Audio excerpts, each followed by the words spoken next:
Welcome to Mystery Unlocked, where every story unlocks a new mystery waiting to be unraveled. Grab your favorite cup of coffee, settle in, and prepare to dive into a world full of twists, turns, and unexpected secrets. Stay curious and share the thrill with fellow mystery lovers. Let the adventure begin. Chapter 1. The Final Calder. Leonard Forsythe was a punctual man. He rose at 7, took tea at past, and never failed to retire to his study at precisely 6 in the evening. That was why, when his housekeeper, Mrs. Agnes Trent, knocked on his study door at 7:30 and received no reply, she was alarmed. Dr. Forsythe, she called again, hesitating before pushing the door open. The study was dimly lit, the heavy curtains drawn, and the only sound was the ticking of the mantel clock. Dr. Forsythe sat slumped in his chair, his chin on his chest. A single tumbler of brandy stood untouched beside him. Mrs. Trent's breath caught. She stepped closer and hesitated before placing a hand on his shoulder. Cold, too cold. A cry escaped her lips by the time Inspector Geoffrey Hadley arrived. The house had begun to stir with the quiet hum of speculation. Mrs. Trent, white as a sheet, was wringing her hands in the hallway.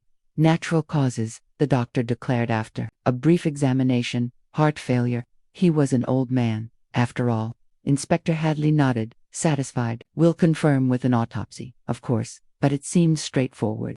As he turned to leave, the telephone rang. Mrs. Trent flinched but hurried to answer. Forsythe residence. For a moment, she froze. Her grip on the receiver tightened. Who is this? Her voice trembled. Then, she let out a strangled gasp and dropped the phone. Miss Jane Marple, sitting comfortably by her fireplace in St. Mary Mead, was sipping her evening tea when her own telephone rang at exactly 10:15 p.m. Yes, Miss Marple speaking. The voice on the other end was faint, a hoarse whisper. They know. Help me. A click. Silence. Miss Marple frowned, staring at the receiver in her hand. She recognized the number from the call. Dr. Leonard Forsythe, residence, but Dr. Forsythe had died hours ago. The next morning Miss Marple arrived at the Forsythe residence at mid-morning, greeted by an agitated Mrs. Trent. It was him, Mrs. Trent insisted, her voice shaking. Dr. Forsythe. It was his voice. But it can't have been, can it? Inspector Hadley, already present, sighed. Miss Marple, I assure you, the doctor passed away hours before that call. It's impossible. Miss Marple merely nodded, undeterred. And yet, the call was made. Hadley huffed. More likely a mistake, a crossed line, or a prank, perhaps. Miss Marple murmured, but her eyes were already sweeping the room, taking in the small details: the untouched glass of brandy, the slightly ajar study door, the way Mrs. Trent's hands trembled as she smoothed her apron. Tell me, Mrs. Trent, Miss Marple asked, gently, did Dr. Forsythe receive any visitors yesterday? Mrs. Trent hesitated. Miss Beatrice Forsythe's niece came in the afternoon. They talked for a long while. And did they part on good terms? The housekeeper hesitated again, then shook her head. No, miss, they argued. Inspector Hadley scoffed. Families argue. Miss Marple doesn't mean they murder each other. Miss Marple ignored him. Did anyone else visit? Around 5, Reverend Alderton came by. He looked troubled, and they spoke privately. And then, well, Mr. Phelps, the undertaker, stopped by later in the evening. An odd time for an undertaker to visit, Miss Marple mused. Hadley sighed. All perfectly explainable. Forsythe's time was up. Simple as that. Miss Marple said nothing, but as she glanced once more at the telephone, she felt a growing certainty. No, this was not simple at all. And if Dr. Forsythe had truly called for help after his death, then someone in this house was lying. Chapter 2. A house of secrets. Morning air outside Dr. Forsythe's residence carried the crisp chill of early spring, but inside the house, tension lay thick, unspoken words hovering between those present. Miss Marple, seated in the late doctor's study, observed the scene with quiet patience. Inspector Hadley, as expected, had little patience for mystery. I fail to see why we're wasting time here, Miss Marple. The man died of heart failure, plain and simple. And yet, Miss Marple said mildly, there is the matter of the telephone call. Hadley crossed his arms. Some trick, a mistake. The line could have been left open. Some static. Miss Marple smiled. You are a most practical man, Inspector. I do admire that. And yet, I find it quite curious that Dr. Forsythe's voice was unmistakably recognized by both Mrs. Trent and myself. A mere crossed line does not explain that, does it? Hadley muttered something under his breath. But Miss Marple turned her attention to the others in the room. Mrs. Trent, still visibly shaken. Beatrice Forsyth, the deceased's niece, perched stiffly on the arm of a chair, her lips pressed into a thin line, and Reverend Alderton, standing near the fireplace, hands clasped as if in silent prayer. Now, dear Mrs. Trent, Miss Marple continued, you were the one to find the doctor. You said he had not touched his evening brandy. Mrs. Trent nodded. Right, he often had a drink before bed, but not last night. It was there, untouched, just as you see it now. Miss Marple's eyes flickered to the glass. Strange, don't you think? Beatrice let out a sharp breath. He was an old man. Perhaps he simply didn't feel like drinking. Miss Marple smiled at the younger woman's irritation but said nothing. Instead, she turned to the Reverend. And you, Reverend Alderton, you visited Dr. Forsyth that afternoon. Alderton gave a tight nod. I did. I had a private matter to discuss with him. Hadley sighed. And did you murder him, Reverend? The clergyman bristled. Certainly not. Miss Marple leaned forward. Would you mind sharing the nature of your discussion? Alderton hesitated, then spoke in a measured tone. It was a personal matter. Dr. Forsyth was a man of science, but he also had knowledge of matters I wished to discuss in confidence. A confession. Then, Alderton's gaze snapped to Miss Marple's. I would never betray a confidence. Miss Marple, of course not, she said pleasantly. But sometimes, the dead keep fewer secrets than the living. Hadley scoffed. We have no reason to believe Forsyth was murdered. His heart gave out, plain and simple. Miss Marple tilted her head. But how fortunate for the person who wanted him. Dead, if that were the case. The room fell silent. Beatrice's voice, when it came, was taut. You're suggesting someone killed my uncle. Miss Marple looked at her kindly. I am suggesting that things are not quite as simple as they seem, my dear. Tell me, when you visited your uncle, did he seem troubled? Beatrice hesitated. He was agitated. He said he was making changes to his will. Hadley's interest sharpened. Changes? What sort of changes? Beatrice's expression turned bitter. He intended to leave most of his estate to some medical charity. I argued with him about it. He wasn't thinking clearly. Miss Marple nodded. And so you left on bad terms. Beatrice folded her arms. I was upset, yes, but I didn't kill him, if that's what you're implying. Miss Marple gave a serene smile. Oh, I never imply.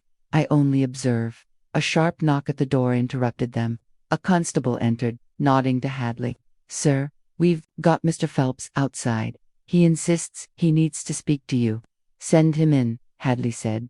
Harold Phelps, the local undertaker, stepped inside, his hat twisting nervously in his hands. He was a wiry man, his thin face pinched with worry. His gaze darted around the room before settling on Miss Marple. I heard about Dr. Forsyth, he stammered. I just wanted to say, I saw something last night. After he'd gone. Hadley narrowed his eyes. Go on. Phelps swallowed hard.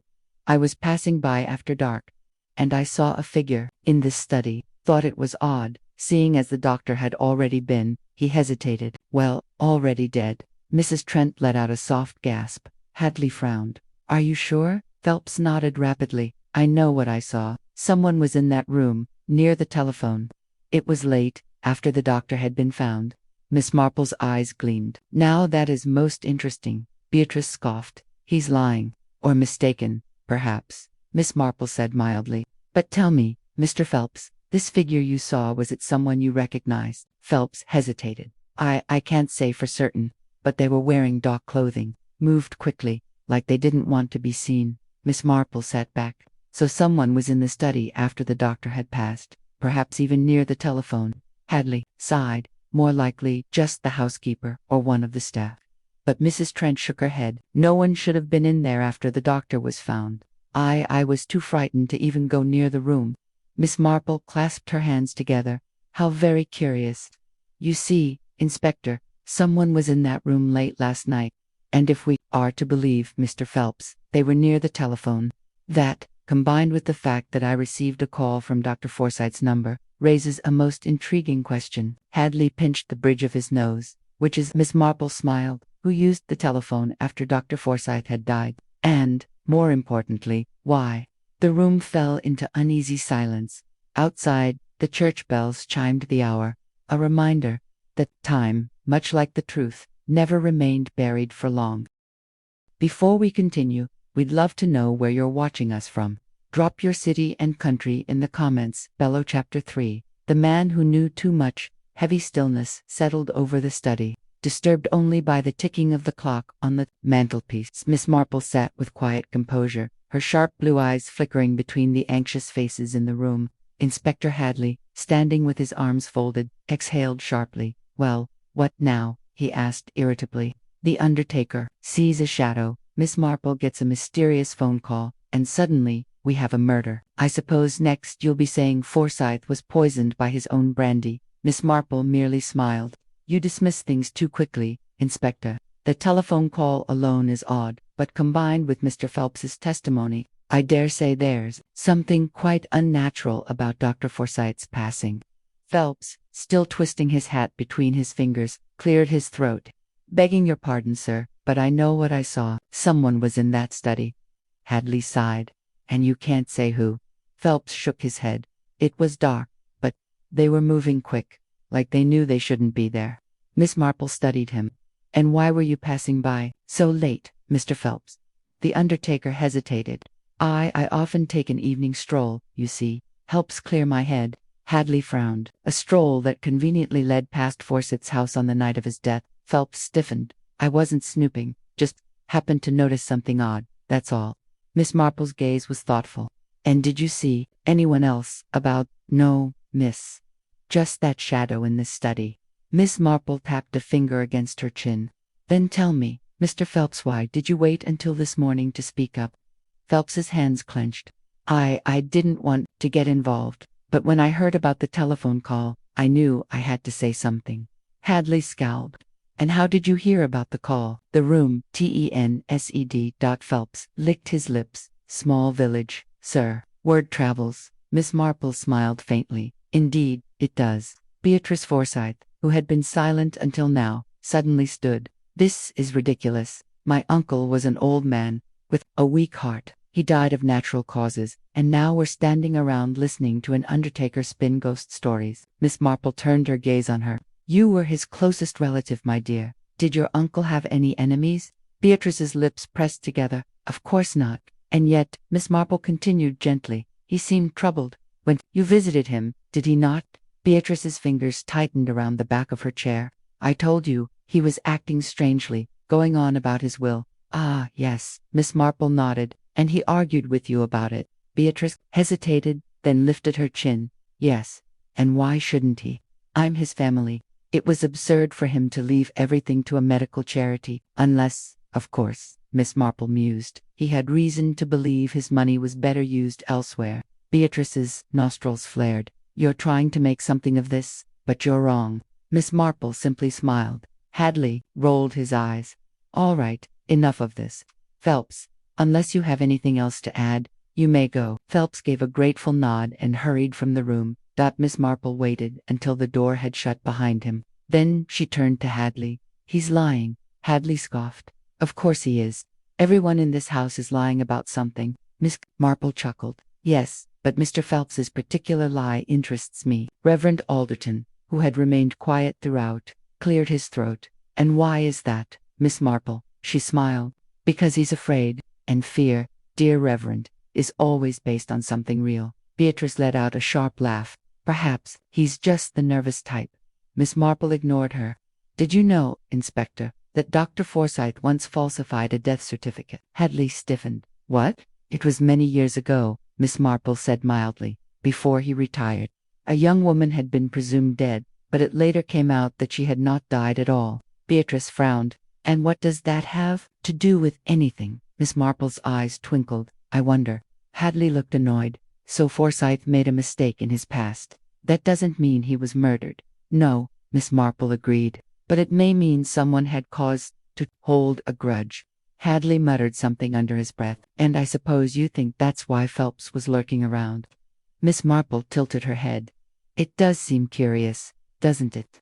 An undertaker with reason to resent the doctor, happening to witness a figure near the telephone, on the same night that a mysterious phone call was made." Hadley sighed. "All right, I'll speak to Phelps again." Miss Marple nodded. A wise decision. As Hadley left, Beatrice turned to Miss Marple. You enjoy this, don't you? Miss Marple's expression softened. My dear, I do not enjoy death, but I do dislike unanswered questions. Beatrice crossed her arms. Well, you'll find no answers here. Miss Marple smiled. Oh, but I already have. Beatrice frowned. And what exactly have you found? Miss Marple's gaze flickered to the untouched brandy on the table. A man who does not drink his evening brandy. A telephone call from a dead man. And an undertaker who saw too much. Her expression grew thoughtful. Yes, I believe the answers are closer than we think. The room fell silent. Outside, the afternoon sun began to lower, casting long shadows across the study floor. Chapter 4. The Will and the Widows. Afternoon sun hung low over the village, casting long, creeping shadows across the Forsyth residence. Inside, Miss Marple sat primly in the late Dr. Forsyth's study, her knitting needles clicking softly as she observed the tension between those present. Beatrice Forsyth stood near the fireplace, arms crossed, her posture stiff with barely concealed impatience. Inspector Hadley, his patience wearing thin, leaned against the desk, tapping his fingers against the polished wood. Reverend Alderton, hands clasped, looked uneasy. Miss Marple, her expression mild, spoke into the silence. There is one matter we have yet to address, Inspector. The will. Hadley sighed. Miss Forsyth has already told us that her uncle intended to leave most of his estate to charity. Miss Marple nodded. Yes, but intentions are not actions, are they? The question is, did he actually change his will before his death, or did he only intend to? Beatrice's eyes flickered, but she said nothing. Hadley turned to her. Well, do you know if the new will was drawn up? Beatrice hesitated, then said curtly, I don't know. He only told me what he planned to do. Miss Marple's knitting needles paused for the briefest moment. How very interesting, Beatrice scowled. What's interesting about it? He was a stubborn old man. He changed his mind all the time. Miss Marple's expression remained pleasant. And yet, if no new will was officially written, then the old one would remain valid, would it not? Hadley straightened. That's a good point. The solicitor should have a copy. I already checked. Beatrice's tone was clipped. There's been no update. As it stands, the estate is mine. Miss Marple looked at her keenly. Then, my dear, I suppose the question is, were you certain of that before your uncle died? Beatrice's fingers curled around the back of the chair. You think I killed him? Miss Marple smiled faintly. Oh, my dear, I never think in such absolute terms. I merely wonder. Before Beatrice could respond, a knock came at the door. Come in, Hadley called. The door opened to reveal a new visitor, Mrs. Lydia Montrose, a striking woman in her late 50s, dressed in mourning black. She entered with the poise of someone well accustomed to commanding attention. Miss Marple's hands stilled. Ah, Mrs. Montrose, I wondered when you might appear. Beatrice's head snapped around. What is she doing here? Mrs. Montrose's painted lips curved into a cool smile. Dr. Forsyth and I were dear friends. Beatrice scoffed. Friends, is that what we're calling it now? Hadley cleared his throat. Mrs. Montrose, why exactly are you here? Lydia Montrose turned to him with an air of faint amusement. To claim what is mine, of course. Hadley frowned. And what exactly would that be? Lydia pulled a folded document from her handbag and placed it on the desk. A signed agreement. Dr. Forsyth had promised me a sum of £10,000 upon his passing. Beatrice stepped forward, snatching the paper and scanning it. Her face darkened. This is dated last month. Lydia smiled. Indeed. Hadley took the document, skimming its contents, his brow furrowed. Dr. Forsyth had no wife or children. Why would he make such a promise to you? Lydia's gaze never wavered. Because he owed me. A heavy silence followed. Miss Marple, her expression deceptively serene, said, Owed you for what, Mrs. Montrose? The woman tilted her head. For discretion, Miss Marple. Hadley made an impatient noise. Enough riddles. Explain yourself. Lydia sighed, tapping a gloved finger against the desk. Many years ago, Dr. Forsyth made an error in judgment. He misdiagnosed my late husband, declaring him dead, when, in fact, he was very much alive. Hadley stiffened. What? Miss Marple nodded. Ah, the case I mentioned earlier. Lydia continued smoothly. By the time the mistake was realized, it was too late. My husband never recovered fully. It ruined us. Dr. Forsyth felt guilty. Hadley muttered, I'd imagine so. Lydia's expression hardened. He promised to compensate me. And now he is dead, but I will not be denied what I am owed. Beatrice let out a harsh laugh. You're nothing but a parasite, squeezing an old man for money over a mistake made years ago. Lydia turned cool eyes on her. And what would you know of loss, Miss Forsyth? You who had everything handed to you. Beatrice flushed but said nothing. Hadley sighed. Whether or not Dr. Forsyth promised you money, Mrs. Montrose, I'm afraid that has nothing to do with his cause of death. Miss Marple smiled. Ah, but that's the question, isn't it, Inspector? Whether his cause of death was indeed natural. Lydia's expression remained impassive. Are you suggesting I killed him? Miss Marple's fingers traced her knitting. Softly, I'm suggesting that you had motive, my dear. Lydia's gaze turned sharp. Do you take me for a fool, Miss Marple? If Forsyth had truly changed his will, my agreement would mean nothing. His fortune would go to some faceless charity. Killing him before he could alter his will benefits her. She gestured toward Beatrice. Not me. Beatrice's face darkened. How dare you? Hadley sighed, rubbing his temples. Enough. I'll have to verify this claim with the solicitor. Until then, no one leaves the village. Lydia smiled. I have no intention of leaving. Miss Marple studied her for a long moment, then turned back to Hadley. Inspector, I believe it would be prudent to check Dr. Forsyth's medical records. Hadley frowned. What for? Miss Marple's eyes twinkled. Because, my dear Inspector, I do not think Dr. Forsyth had a weak heart at all. The room fell silent. Lydia Montrose's lips parted, as if to speak, but then she pressed them together. Beatrice stared at Miss Marple as if seeing her for the first time. Hadley grumbled. Fine, I'll have a look. Miss Marple smiled. Very good idea. And while you do that, I shall have a word with Mrs. Trent. Hadley sighed. You're enjoying this, aren't you? Miss Marple's expression was mild. Not at all, my dear Inspector. But I do so dislike loose ends. The grandfather clock in the hall struck 5. Shadows lengthened across the room, and, somewhere, in the quiet corners of the house, secrets remained waiting to be found.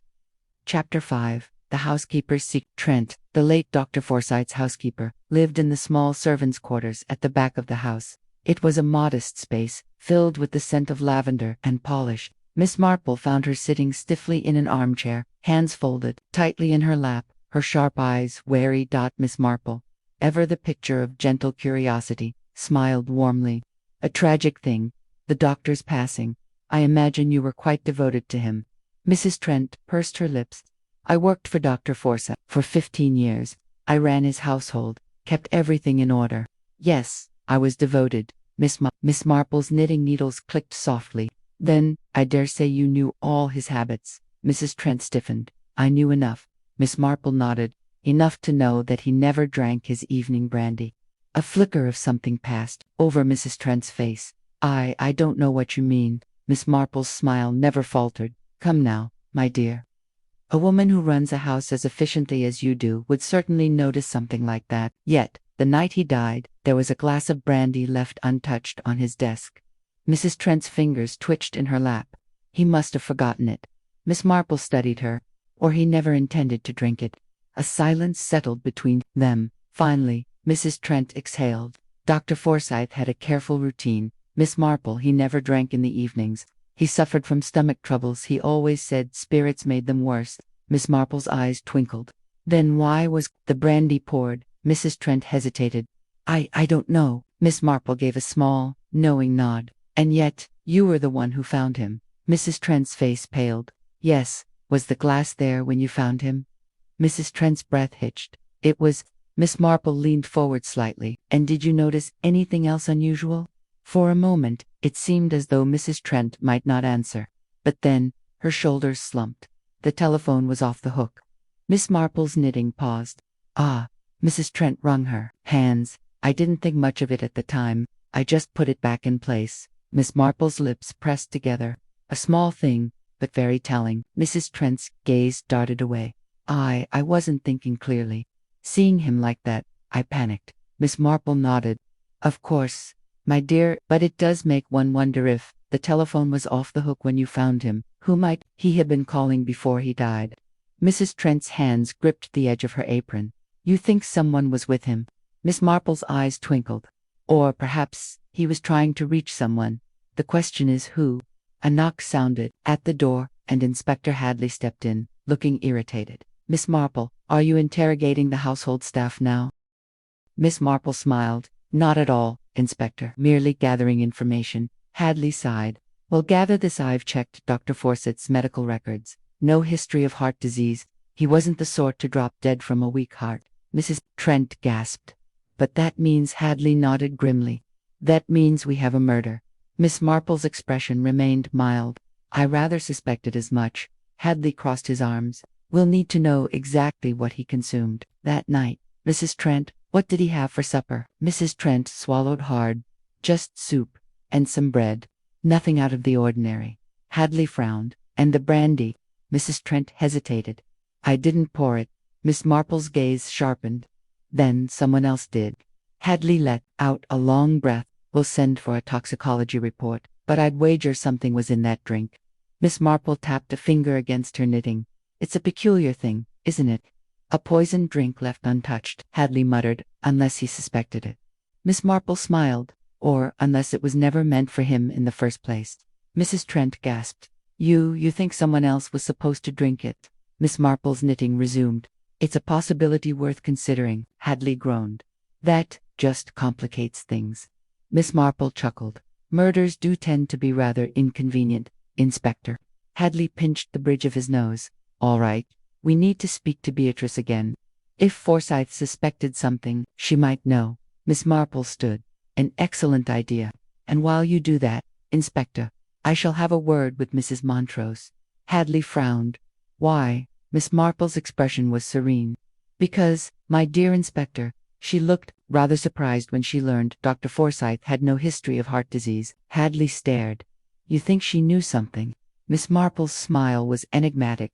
I think, Inspector, that she knows far more than she has let on. The afternoon light dimmed as the weight of the mystery deepened. Chapter 6.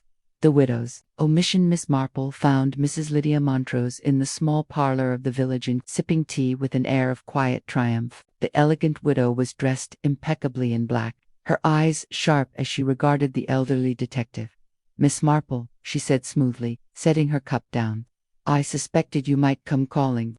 Miss Marple smiled as she settled into the chair opposite. Indeed, my dear. One does like to tie up loose ends. Lydia arched an eyebrow. I wasn't aware I was a loose end. Miss Marple's knitting needles clicked softly. Oh, not you, specifically. Merely certain details surrounding the late Dr. Forsyth's passing. Lydia sighed. Let me guess. Inspector Hadley is now convinced it was murder. Miss Marple nodded. Yes, my dear. And I dare say you did not seem entirely surprised by that revelation. Lydia's lips twitched. Perhaps not. The good doctor had more enemies than one might expect. Miss Marple smiled gently. Yet you still expected to benefit from his death. That's quite fascinating. Lydia's expression did not falter. I only expected what was promised to me. Miss Marple tilted her head. And were you quite certain that promise would still stand? A flicker of irritation crossed Lydia's face. I told you before he felt guilty. He owed me. Miss Marple's knitting paused. And did he say as much to you the last time you saw him? There was a slight hesitation. Yes. Miss Marple's eyes twinkled. Ah, that is interesting. Lydia frowned. Why? Miss Marple continued knitting. Because, you see, dear, I have been speaking with Mrs. Trent, Dr. Forsyth's housekeeper. A most reliable woman, and she recalls quite clearly that Dr. Forsyth took no visitors in the days leading up to his death. A brief silence followed. Lydia's fingers tightened around her teacup. She must be mistaken. Miss Marple's voice remained light. Oh, Mrs. Trent is rarely mistaken, which leads one to wonder, when exactly was this last conversation you had with Dr. Forsyth? Lydia's jaw clenched. A few weeks ago. Perhaps I misremembered the timing. Miss Marple nodded. Perhaps, but tell me, my dear, did Dr. Forsyth know you were in the village the day he died? Lydia exhaled sharply. I don't see what that has to do with anything. Miss Marple's knitting needles clicked faster. Oh, but it does. Because I do believe Dr. Forsyth attempted to place a telephone call shortly before he died. And if he was trying to reach someone urgently, one must ask who was it. Lydia's hands stilled. Miss Marple's voice softened. Did Dr. Forsyth expect you that evening? Lydia's eyes darkened. No. Miss Marple gave her a thoughtful look. Then, my dear, I do wonder why you were seen near his house that very night. Lydia stiffened. That's a ridiculous accusation. Miss Marple sighed. It is not an accusation, merely an observation. And I do believe Reverend Alderton saw you walking past the house shortly after dusk. Lydia's lips parted, but no words came. Miss Marple smiled. Ah, so you were there. Lydia set her cup down with deliberate care. If you must know, I was passing through the village. I only glanced toward the house. I did not go inside. Miss Marple's voice was mild. Of course, my dear, but that still begs the question, if Dr. Forsyth truly intended to honor his promise to you, why did he make no legal arrangements to ensure it? Lydia's eyes flashed. Because he was a coward. Miss Marple, he owed me, and yet he kept delaying, as if hoping I would simply disappear. Miss Marple nodded sympathetically. And that must have been quite frustrating for you. Lydia's fingers curled into her lap. It was. Miss Marple studied her. Frustrating enough to confront him about it. Lydia inhaled sharply. I told you I wasn't there that night. Miss Marple's knitting slowed. But if you had been, you might have seen something rather interesting. Lydia's gaze sharpened. Such as? Miss Marple's eyes twinkled. Why, the brandy, of course. Lydia's lips parted slightly. Brandy, Miss Marple nodded. Dr. Forsyth never drank brandy in the evenings. Yet, someone poured him a glass that night. Lydia frowned. That doesn't prove anything. Miss Marple leaned forward slightly. No, but it does suggest someone wanted him to drink it. And if he refused? Lydia's jaw clenched. You think someone forced it on him? Miss Marple. Knitting stopped entirely. Not forced, my dear, switched. A silence stretched between them. Miss Marple's voice was light, almost conversational. Tell me, my dear, have you ever known Beatrice Forsyth to drink brandy? Lydia blinked. Beatrice, no. She stopped abruptly. Miss Marple smiled. Ah, you see it now, don't you? Lydia swallowed. You think the brandy was meant for her? Miss Marple's expression was serene. It is a distinct possibility. And if that is the case, then the real question is who poured it. Lydia exhaled slowly. And what if it was meant for her? Miss Marple's eyes twinkled. Then, my dear, we must consider who might have wished her harm. Lydia's gaze darkened. That would be quite a list. Miss Marple smiled. Indeed. A long pause followed the weight of the conversation settling in. Then, Lydia said quietly, Miss Marple, do you think I did it? Miss Marple regarded her for a moment before replying gently, I think, my dear, that you are very careful with your words. Lydia's lips pressed into a thin line. And what does that mean? Miss Marple resumed her knitting. Simply that you have not told a single outright lie. But neither have you told the entire truth. Lydia exhaled sharply. You're an infuriating woman. Miss Marple chuckled. Oh, I do try. Another pause. Then Lydia said, almost grudgingly, if I were you, I would be looking a little closer at Beatrice Forsyth. Miss Marple smiled. Oh, my dear, I assure you I already am. The parlor clock chimed softly, marking the hour, and outside, the village remained quiet. But the mystery deepened further still. Chapter 7. Beatrice's burden. Miss Marple found Beatrice Forsyth alone in her late father's study, the dim evening light casting long shadows across the room. The young woman stood by the desk, fingers trailing absently over the polished wood. The untouched glass of brandy still sat there, a silent testament to the night of the murder. At the sound of Miss Marple's gentle footstep, Beatrice turned, her face pale and drawn. Miss Marple, she murmured, I suppose you've come to question me too. Miss Marple smiled kindly. Only to talk, my dear. You must be exhausted with all this dreadful business. Beatrice let out a weary sigh. I can't seem to think straight. First, they say it was his heart, and now they say it was murder. It's all too much. Miss Marple tilted her head. And what do you believe, my dear? Beatrice hesitated. I don't know what to believe anymore. Miss Marple stepped closer, her gaze soft but shrewd.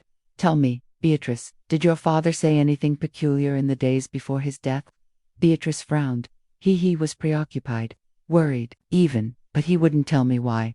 Miss Marple nodded. Worried about money, perhaps. Beatrice's jaw tensed. You've been speaking to Lydia Montrose. Miss Marple smiled. A little, yes. Beatrice's lips pressed into a thin line. She thinks he owed her something. Miss Marple's voice remained light. And did he? Beatrice hesitated. He thought he did. Miss Marple's knitting needles clicked softly. And you did not agree? Beatrice exhaled sharply. Was always too soft-hearted, always trying to make amends for things long past. But what about me? He should have been looking after me. Miss Marple's eyes twinkled.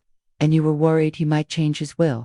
Beatrice flinched, then lifted her chin. I wouldn't be human if I wasn't concerned.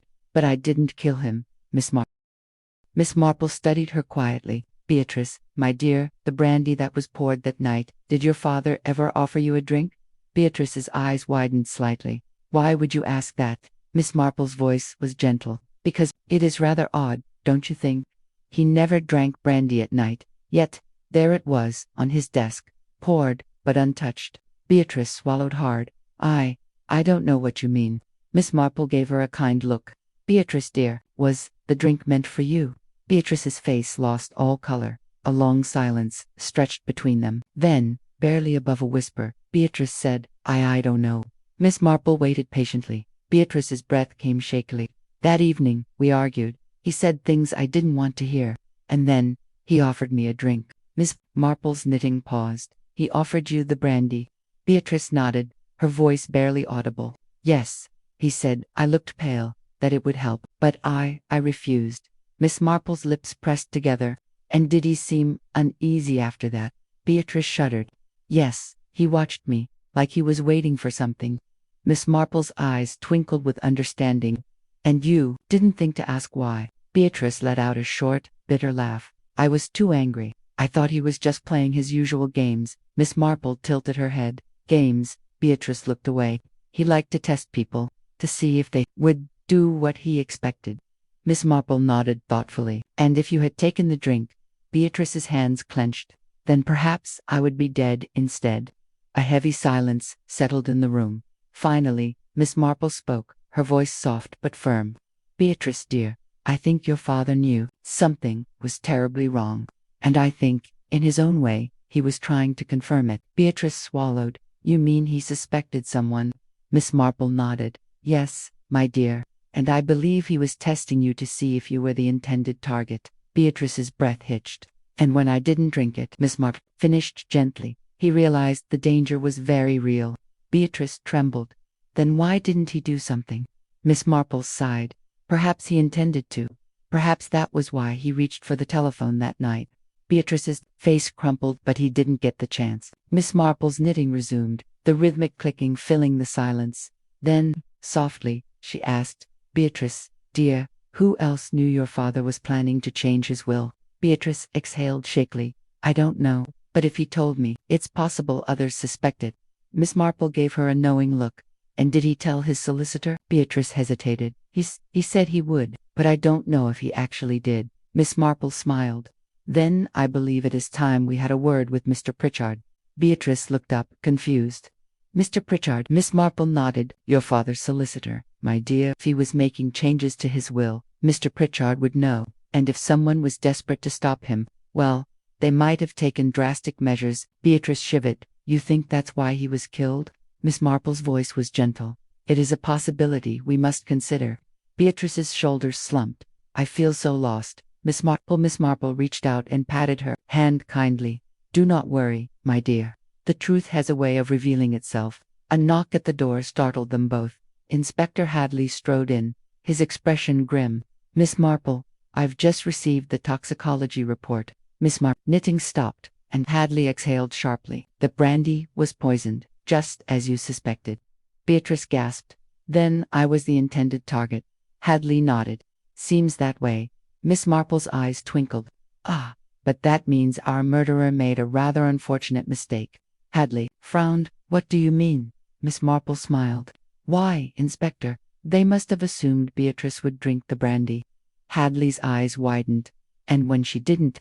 Miss Marple nodded. They had to act quickly, Beatrice whispered, and my father paid the price. A heavy silence filled the room. Then Miss Marple stood. Come, Inspector. We must pay a visit to Mr. Pritchard. I believe he may hold the final key to this. Puzzle. Hadley gave a slow nod. Right, let's go. As they left, Beatrice remained seated in the dim study, staring at the untouched glass of brandy, silent proof that death had been meant for her. Chapter 8. The solicitor's secret. Miss Marple and Inspector Hadley arrived at the modest but respectable office of Mr. Albert Pritchard, the late Dr. Fawcett's solicitor. The room was tidy, lined with shelves of legal volumes, and the man himself, thin, sharp-featured gentleman with a precise manner sat behind a polished mahogany desk. He greeted them with a cautious nod. "Miss Marple, Inspector.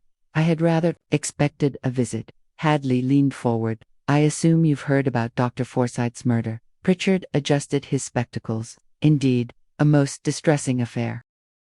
Miss Marple settled into a chair, her knitting needles clicking softly. "Mr. Pritchard, I believe Dr. Forsyth recently intended to amend his will. Is that correct?" The solicitor hesitated for a fraction of a second before replying. "That is somewhat correct." Hadley frowned. "Somewhat," Pritchard sighed. "Dr. Forsyth did speak to me about altering his will. However, he never formalized any changes." Miss Marple's needles paused. "Oh dear. That does complicate things, doesn't it?" Pritchard steepled his fingers. He was hesitant. He wished to ensure that any decisions he made were final. Hadley's brows knitted together. What exactly was he planning to change? Pritchard glanced between them before replying carefully. He intended to remove Beatrice Forsyth as the primary beneficiary. Miss Marple nodded thoughtfully. "And who, pray, was to benefit instead?" The solicitor hesitated again. He was considering leaving a significant portion to Mrs. Lydia Montrose. Hadley let out a low whistle. "That would certainly give her a motive."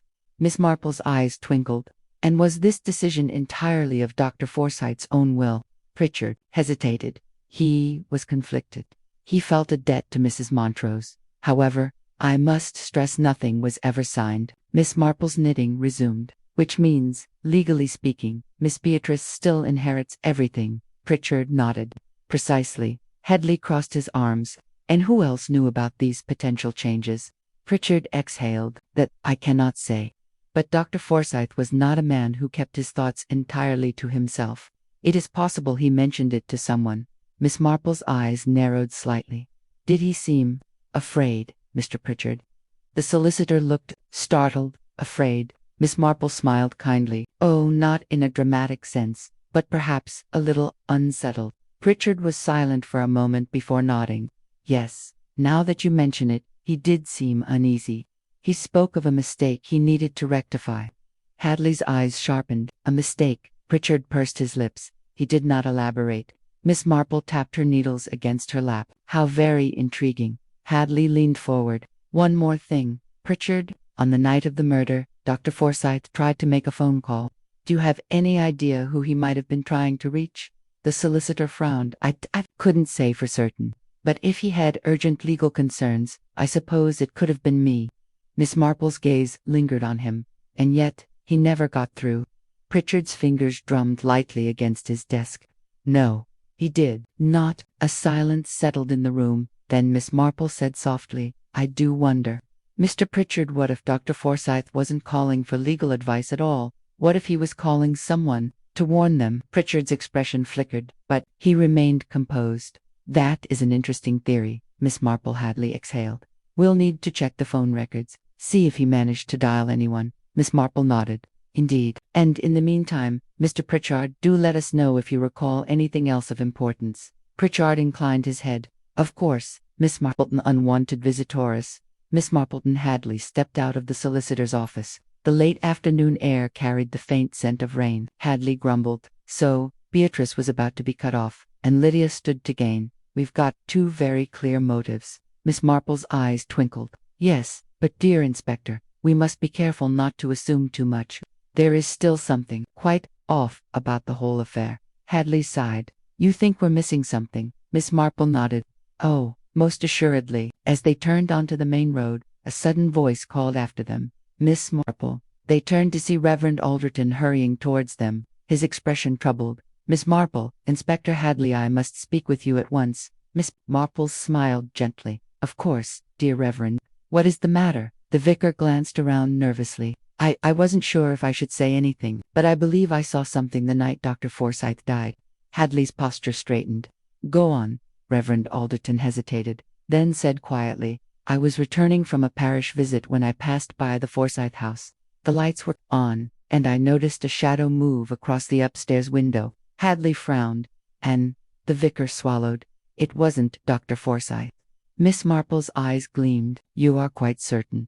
Reverend Alderton nodded. "Yes, the figure was too tall, too broad, and there was something else. Just as I was walking past, I heard a noise, a thud. Hadley stiffened. A struggle. Alderton hesitated.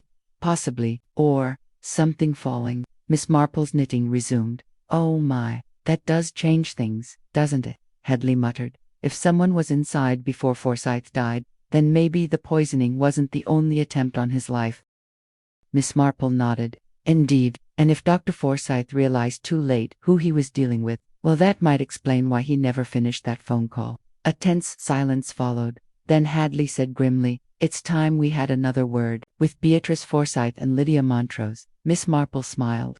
"Oh yes, dear Inspector. I do believe we are quite close now." Chapter 9. The Truth in Shadows.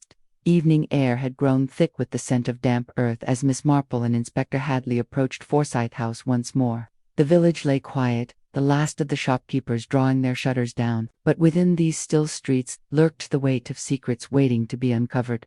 Hadley knocked firmly at the door. Moments later, Beatrice Forsyth opened it, her face pale and drawn. "You again," she murmured, stepping aside. "Come in." Then, Miss Marple followed the inspector into the dimly lit drawing room.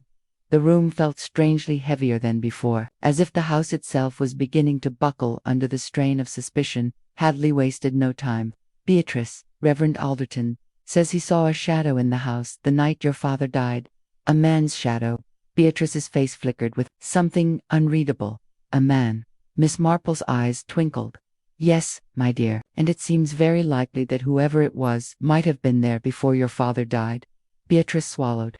"You think someone was already inside the house?" Hadley folded his arms. "More than likely." "Are you quite certain you were alone when your father died?" Beatrice hesitated. I thought so. I was in my room. I heard nothing unusual, only the sound of the telephone dropping." Miss Marple studied her closely. "And yet, Beatrice, you seemed so very certain that your father's death was natural, even when there were signs to suggest otherwise." Beatrice's hands clenched in her lap. "I told you before I didn't want to believe it was murder." Hadley pressed on. "Was anyone else in the house, Beatrice? Someone you haven't mentioned?" A long pause. Then, very quietly, Beatrice said, "I heard footsteps." Hadley stiffened. "Footsteps?"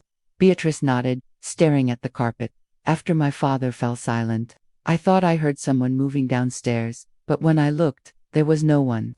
Miss Marple's knitting needles clicked softly. "And you didn't think to mention this before, my dear?" Beatrice exhaled shakily. "I was afraid." Hadley frowned. "Afraid of what?" Beatrice hesitated, then whispered, "Afraid of what it might mean." A silence stretched between them. Then, suddenly, the front door creaked open. Beatrice's head snapped up, her expression filled with dread. Moments later, Lydia Montrose stepped into the drawing room. Her sharp gaze swept over Miss Marple and Hadley before settling on Beatrice. "What's going on?" Hadley's eyes narrowed. "We were just discussing the night Dr. Forsyth died." Lydia's expression did not change. "And," Miss Marple smiled pleasantly. "Oh, simply that someone else was in the house." Lydia's face remained still, but a flicker of something dark crossed her eyes. Beatrice, however, was staring at her stepmother with something akin to horror. Miss Marple, never one to miss a detail, turned her gaze between them. "My dear, is there something you wish to say?" Beatrice's lips parted, but no words came. Hadley, ever the impatient one, cut in. "Beatrice, if you know something, now is the time to speak." Beatrice swallowed hard, then turned slowly to Lydia. "You were in the house, weren't you?" Lydia remained motionless. "What nonsense is this?" Beatrice's voice trembled. "I saw you. After father collapsed, you were standing at the bottom of the stairs." Miss Marple's needles stilled. "Oh, how very interesting." Hadley took a step forward. "Lydia Montrose, were you in this house the night of the murder?" Lydia's eyes darted between them. Then, in a low voice, she said, "I didn't kill him." Hadley's expression darkened. "Then why lie?" Lydia let out a sharp breath. "Because I knew how it would look." Miss Marple gave her a kindly smile. "Perhaps you should tell us the truth, my dear." Lydia hesitated. "I was here that night, but I didn't poison him." Hadley's jaw tightened. "Then what were you doing here?" Lydia exhaled. "I came to confront him about the will." Beatrice let out a choked gasp. "You knew?" Lydia gave her a sharp look. "Of course I knew. Do you think your father was subtle? He told me straight to my face that he was planning to change everything." Hadley scoffed. "And you expect us to believe that you just left quietly after that?" Lydia's lips pressed into a thin line. "I did leave. but not before I heard him collapse. Beatrice trembled. You mean you saw him die? Lydia's eyes darkened. I didn't see it, but I heard the sound, the crash, and then silence. Miss Marple tilted her head. And yet, you did not go to him. Lydia's gaze flickered with something unreadable. I was afraid. Beatrice let out a bitter laugh. You let him die alone. Lydia's expression hardened. What could I have done? I knew if I was found here, I'd be accused. Miss Marple sighed. Ah, but my dear, you see, by leaving you, only made yourself more suspicious. A heavy silence filled the room. Then Hadley asked, Did you see anyone else? Lydia hesitated. No, but I felt something. Miss Marple leaned forward. Felt something. Lydia shivered slightly. As I was leaving, I had the strangest sense that someone else was there, watching. Hadley frowned. You mean outside? Lydia shook her head. No, inside. A tense pause followed. Miss Marple's voice was quiet but firm. Then, my dear, it appears that you were not the only unexpected visitor that night. Hadley's eyes gleamed with realization. Which means our murderer might have been here all along. Beatrice let out a soft, horrified breath. Then, who? Miss Marple smiled gently. Oh, my dear, I think we are terribly close to finding out. Chapter 10. A confession in the dark. Heavy silence in Forsyth House stretched between them, broken only by the faint rattle of the wind against the windows. Beatrice stood frozen, her hands clenched at her sides. Lydia Montrose's face remained impassive, but her earlier admission hung in the air like a storm cloud. Inspector Hadley cleared his throat. So, we have confirmation that Lydia was here, the night of the murder. His sharp gaze flickered toward Beatrice. And you, Miss Forsyth, claim you heard footsteps after your father collapsed. But neither of you saw who else might have been inside the house. Beatrice shook her head. I only saw Lydia after everything had gone quiet. Lydia remained still. I didn't see anyone else. But as I told you, I felt someone. Miss Marple's knitting needles clicked rhythmically as she regarded them both. And yet, she said softly, whoever was here did not make themselves known. That, my dears, is very telling. Hadley exhaled sharply. You mean they were hiding? Miss Marple nodded. Exactly, Inspector. Whoever was in this house was not merely a visitor. They had reason to remain unseen. Beatrice wrapped her arms around herself. But who, and why? Miss Marple smiled kindly. Oh, my dear, I believe we are very close to the truth now. Lydia's voice was quiet, but firm. You think whoever it was, they killed him? Hadley's expression hardened. It certainly seems likely. Miss Marple gave a small nod. And there is something else to consider, Inspector.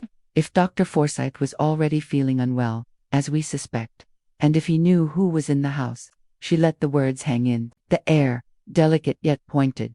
Hadley's eyes gleamed with understanding. Then maybe he was trying to call for help, not just because he was ill, but because he realized someone was there. Lydia stiffened, but he never finished the call.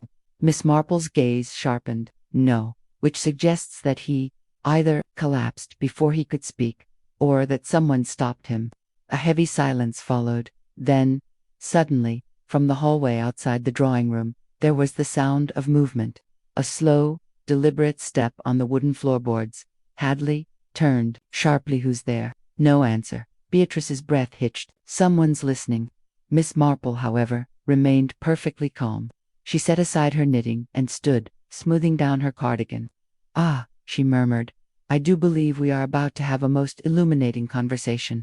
Hadley strode toward the doorway, his hand resting on his holster. With one swift motion, he pulled the door open. Standing in the dimly lit corridor, partially hidden by shadow, was the Reverend Alderton. The Reverend's revelation. Hadley's eyes narrowed. Reverend Alderton, what in blazes are you doing here? The vicar hesitated before stepping fully into the light. His face, usually calm and composed, looked strangely strained. I had to come, he said, his voice unsteady. There is something I must confess. Beatrice let out a soft gasp. Lydia's expression darkened. Miss Marple, however, regarded him with quiet curiosity. Then, my dear Reverend, you must speak freely. Alderton swallowed hard. I was here that night. Hadley's grip on his holster tightened. You were inside the house. Alderton nodded. Yes, but I swear to you, I had nothing to do with Dr. Forsyth's death. Beatrice took a shaky step back. Then why didn't you say anything before? Alderton closed his eyes briefly. Because I was ashamed. Miss Marple tilted head. Ashamed. Dear Reverend. Of what? The vicar exhaled, his shoulders sagging. I came to see Dr. Forsyth that night. He hesitated before continuing. I had been counseling one of his patients. Hadley frowned. And why would that bring you here? Alderton's gaze flickered toward Beatrice. Because the patient was Beatrice. A stunned silence followed. Beatrice's face drained of color. That's not true. Alderton's voice was gentle. My dear, there is no need for pretense now. Hadley's expression hardened. You mean to tell me that Beatrice Forsyth was receiving medical treatment from her father? Alderton sighed. Yes, and I feared it was harming her more than helping. Beatrice's voice was barely a whisper. You had no right, Miss Marple intervened gently. My dear, sometimes those who care for us act with the best of intentions. Beatrice's lips trembled, but she said nothing. Hadley, however, remained focused. So you came to confront Dr. Forsyth? Alderton nodded. I asked him to reconsider his methods, but he became defensive. Miss Marple's eyes twinkled. That does rather sound like Dr. Forsyth, doesn't it? Alderton sighed. He dismissed me, told me it was none of my concern. I left soon after. Hadley's jaw tightened. What time was this? Alderton hesitated. Around 9:30. Miss Marple's knitting resumed. Which means you left shortly before Dr. Forsyth collapsed. Hadley grumbled. That doesn't exactly clear your name. Reverend Alderton's face grew pained. I know, but I swear to why I did not kill him. Beatrice, who had been silent all this time, suddenly spoke. Then who did? Miss Marple's knitting paused. Oh, my dear, I believe we are only one step away from knowing. Hadley folded his arms. Then, let's take that step. Miss Marple smiled. I do think, Inspector, that we must revisit the matter of that phone call. Hadley frowned. The one Forsyth never finished. Miss Marple nodded. Yes, because we've been assuming he was calling for help. But what if her eyes gleamed? What if he was trying to name his killer? A cold shiver passed through the room. Lydia spoke, her voice tight. Then the real question is, who was he trying to warn? Miss Marple's gaze swept over each of them. That, my dear, is precisely what we must determine. Chapter 11. The name on the Linnet grandfather clock's final chime faded into silence, yet the weight of its echo remained in the room. Beatrice's fingers curled into the fabric of her dress, her gaze darting between the faces around her. Lydia Montrose stood rigid, her usual poise strained by an unspoken tension. The Reverend Alderton remained composed, though a bead of sweat traced a slow path down his temple. Miss Marple, ever unruffled, adjusted her shawl. Well, now, she murmured, it does seem we are rather close, doesn't it? Hadley exhaled sharply. If Forsyth was trying to name his killer when he made that call, we need to determine who he might have been speaking to. Lydia frowned. But he never finished the call. How could he have named anyone? Miss Marple's knitting needles clicked softly. Ah, my dear, sometimes it is not what is said that matters, but rather what is intended. Hadley ran a hand over his chin. So you think Forsyth knew he was dying and was attempting to get a message across? Miss Marple gave a small nod. Precisely, Inspector. And there is one person we have not yet spoken to about that very call. A heavy silence followed. Beatrice's voice trembled. You mean the operator? Miss Marple smiled kindly. Exactly, my dear. If Dr. Forsyth never completed the call, then it is quite possible that the telephone operator heard something, and even the smallest detail could be significant. Hadley straightened. Then we should speak to them at once. The operator's Acunte post office in St. Mary Mead was dimly lit, with a single lantern casting a warm glow over the wooden counter. Miss Partridge, the telephone operator, was a stout woman with keen eyes that had seen much and forgotten little. She peered at them over her spectacles. I remember the call. Miss Marple leaned in gently. Dr. Forsyth's call. My dear, Miss Partridge nodded. Late in the evening it was. The line connected, but he didn't say much, just a name. Hadley stiffened. A name. Beatrice let out a small gasp. Miss Partridge tapped her fingers on the counter. Didn't hear all of it. Voice was weak, but I caught the first part. Miss Marple's eyes gleamed. And what was it? The operator frowned in thought. It sounded like Lyd before the line went dead. All eyes turned to Lydia Montrose. Lydia Montrose's face remained frozen, but her eyes flickered with something close to fear. That's absurd. she said sharply. He was not calling my name. Hadley's gaze hardened. It certainly sounds like he was. Lydia exhaled, visibly forcing herself to remain composed. You cannot condemn me based on a single syllable. Miss Marple tilted her head. No, my dear, of course not. But we must consider why Dr. Forsyth might have been trying to say your name at all. Beatrice's voice was barely above a whisper. Did he know something about you, Lydia? Lydia's jaw tightened. I already told you I was here that night, but I didn't kill him. Hadley folded his arms. Then why was he trying to call out your name with his last breath? Lydia's fingers twitched at her sides. I don't know. Miss Marple studied her with quiet patience. Perhaps, my dear, you should tell us everything now. Lydia hesitated. A storm brewed in her eyes, the weight of something unspoken pressing upon her. Then, at last, she spoke. I was here that night to confront him. I told you that already, she admitted. I wanted to know if he had truly changed his will, if he was really going to leave me with nothing. Beatrice's breath hitched. Lydia let out a hollow laugh. And do you know what he did? He laughed at me. He said I was a fool to think I was ever entitled to his fortune, that I had outlived my usefulness to him. Hadley's expression darkened. So you had a reason to be angry. Lydia's gaze snapped to his. I didn't kill him. Miss Marple's voice remained calm. But you left him alone, knowing he was unwell. Lydia swallowed hard. Yes, I was angry, but I didn't poison him. Hadley exhaled sharply. Then, if it wasn't you, who was it? Miss Marple's theory. Miss Marple tapped her fingers against her knitting needles. I believe, Inspector, that we have been overlooking something rather crucial. Hadley frowned. Go on. Miss Marple's gaze swept over the room. We assumed from the beginning that Dr. Forsyth's death was caused by something he ingested earlier in the day. A slow-acting poison, perhaps in his tea or dinner. Beatrice's voice was hesitant. But, you don't think that anymore. Miss Marple shook her head. No, my dear. I believe the poison was administered far closer to the moment of his death. Hadley's brows furrowed. You mean? Miss Marple's eyes twinkled. Yes, Inspector. I do not believe Dr. Forsyth was poisoned hours before he collapsed. I believe the poison was given to him moments before he tried to make that call. Beatrice gasped. But that means. Miss Marple nodded. Yes, my dear. It means that whoever killed him was in the house at that very moment. Hadley inhaled sharply, which means the murderer was either Lydia or someone else who was hiding. Miss Marple finished. Silence. Then Beatrice whispered, but who else could have been there?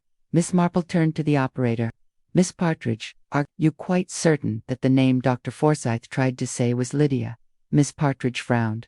Well, as I said, I only heard the first part.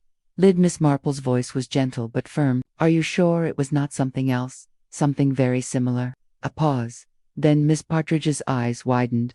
Oh, Hadley stiffened. What? The operator swallowed hard. I never thought about it before.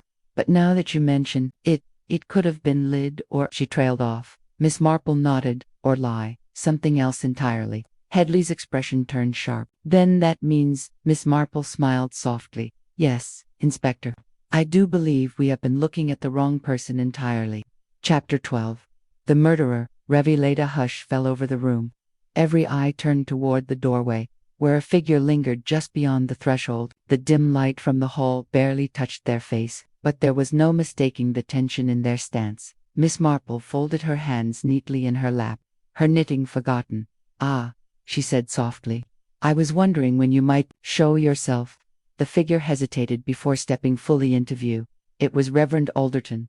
Inspector Hadley's expression darkened. You. His hand drifted toward his holster. What are you doing here? Alderton took a slow breath, his face unusually pale. I heard what Miss Partridge said about the phone call. His voice was steady, but there was a tremor beneath it, and I realized what it meant. Miss Marple's eyes twinkled with quiet understanding. Did you now? Alderton swallowed. Dr. Forsyth was not calling for Lydia. Hadley's gaze sharpened. Then who was he calling for? The vicar's lips parted, but no sound came.